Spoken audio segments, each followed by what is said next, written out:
So we know a lot of you listening out there work in healthcare and wellness. First of all, because you probably don't hear this enough, thank you.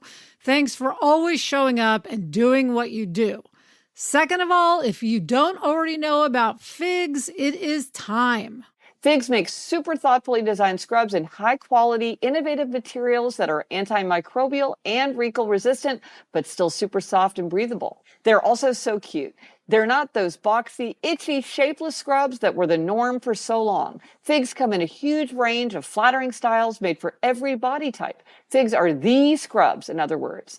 With back-to-school season upon us, it's the perfect time to stock up with some fresh outfits for the year, and Figs just dropped a brand new collection of limited edition styles and accessories. If you're in healthcare or shopping for someone who is, you can get 15% off your first order at wearfigs.com with the code FIGSRX. That's wearfigs.com, code FIGSRX.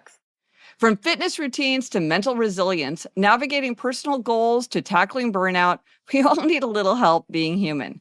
That's what the Life Kit podcast from NPR is here to do. If you're looking to move with more intention or just need thoughtful guidance on living better, Life Kit delivers strategies to help you make meaningful, sustainable change. Life Kit offers real stories, relevant insights, and clear takeaways to help you meet decision-making moments with confidence and clarity. Gretch, you and I are always trying to add whimsy to our lives, so I really appreciated an episode about how to bring more play into life. Love play. Life Kit isn't just another podcast about self-improvement. It's about understanding how to live a little better starting now.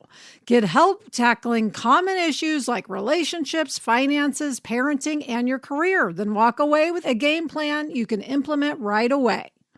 Listen now to the Life Kit podcast from NPR. Lemonada. I'm Gretchen Rubin, and this is A Little Happier. When I'm writing, I sometimes come up with a phrase that I find delightful. Sometimes I use these phrases in my work, but sometimes they're just a little too twee, or too pat, or don't quite fit, or sound too much like a slogan. Some of them, too, are fairly obvious, so I'm probably not the first one to put the words together this way. Nevertheless, I love these phrases, so I keep a running collection. Here are some of my favorites. I'm already all ready. Rather than brace against change, embrace it. The past has passed. I want to prove myself and improve myself. Generations are generalizations. It's the difference between fresh air and air freshener. Many have become a prophet for the prophet. That phrase is one of my bleak aphorisms, the collection of bleak aphorisms that I wrote and did not include in my book of aphorisms, Secrets of Adulthood. I'm not complaining, I'm explaining. Words can reveal or conceal. Awful is awful. Use intention with your attention. Go on a quest to answer a question. Exploring virtual reality showed me the virtue of reality. Color gives us insight in sight. Time that's filling isn't filled too full. Autonomy matters. We're happy to be of use, but we don't want to feel used. Timeless and timely. I think I'll use this phrase in my proposal for my next book, Project Empty Nest. Here's another phrase from Project Empty Nest. Whether or not they do it on purpose, many parents make their children their purpose.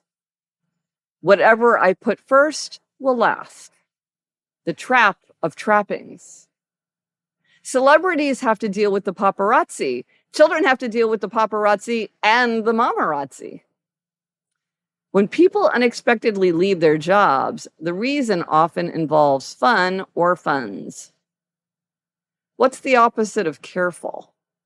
Careless or carefree? Why isn't an eyesore a sight for sore eyes?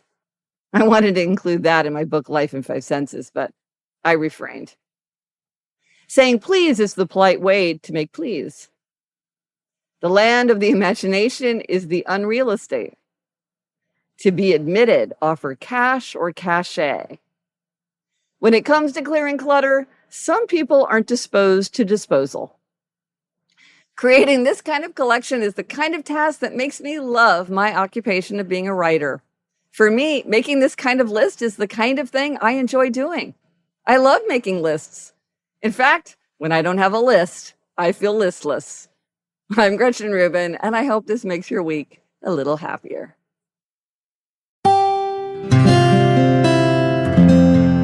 From the Onward Project. Hi, Gretchen, Craig Robinson, and my little sister Michelle here. We host a new podcast called IMO with Michelle Obama and Craig Robinson. We know you're the queen of giving advice, so we wanted to get a few tips from you. You know, Gretchen, a lot of our listeners are going through some major life changes. What advice do you have for folks who are trying to stay grounded in the midst of major life transitions? Craig and Michelle, I am so happy to be talking to you. Here are a few questions that might help us gain perspective. So consider questions like this. What activities take up my time but are not particularly useful or stimulating for me? Do I spend a lot of time on something that's important to someone else, but is not very important to me? If I could magically change one habit in my life, what would I choose? And here's a question. Would I like to have more time in solitude, restorative solitude, or would I like to have more time with friends? You know, just thinking about questions like this can help us start to figure out how we might make our lives happier. With greater self-knowledge, we're better able to make hard decisions that reflect ourselves, our own nature, our own interests, our own values. In my own case, I have found that the more my life reflects my nature, the happier I get, and the more grounded I feel when I'm going through a period of major change or transition. For more great advice, search for IMO with Michelle Obama and Craig Robinson wherever you get podcasts. You can listen to Issa Rae on letting go of certain friendships, Kiki Palmer on why disappointment is actually the key to career success, Seth and Lauren Rogan on caring for aging parents, and so many more.